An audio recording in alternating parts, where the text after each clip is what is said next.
এবার সময় এসেছে, আটকাতে হবে ঠিক কথা, কিন্তু নিজেকে আইনসভার মধ্যে দিতে হবে। এই পলাশিপাড়া থেকে, এই আকাশিপাড়া থেকে, এই কালীগঞ্জ থেকে, নদিয়া থেকে জনগণের জনপ্রতিনিধি বিধানসভার মধ্যে যাবে। সেই সময় এসেছে, আমাদের লোককে পাঠাতে হবে।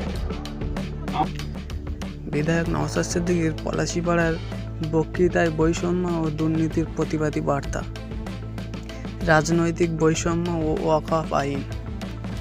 1. মুসলিম সংখ্যালঘুদের প্রতি অবিচারের অভিযোগ। 2. সচার কমিটির রিপোর্ট অনুযায়ী মুসলিমদের শিক্ষা, স্বাস্থ্য ও চাকরির ক্ষেত্রে দীর্ঘদিন ধরে অবহেলা। 3. নতুন ওয়াকফ আইন মুসলমানদের জন্য বৈষম্যমূলক ও ওয়াকফ সম্পত্তি তৈরিতে প্রতিবন্ধকতা তৈরি করছে। কৃষকদের দুর্দশা ও প্রকল্পে দুর্নীতি।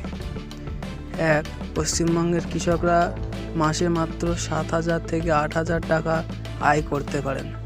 কৃষক ডেট বেনিফিট প্রকল্পে 2 লক্ষ টাকার ক্ষতিপূরণ কৃষকদের না দিয়ে রাজনৈতিক নেতারা আত্মসাৎ করছে। জনগণের প্রতি বার্তা। বিজেপি ও তৃণমূল কংগ্রেস জনগণের মধ্যে বিভেদ ও ভয় ছড়াচ্ছে। SIR স্টেট ইনভেস্টিগেশন ও রেগুলেশন নিয়ে ভয় না পেতে আহ্বান। জনগণই প্রকৃত ক্ষমতার উৎস।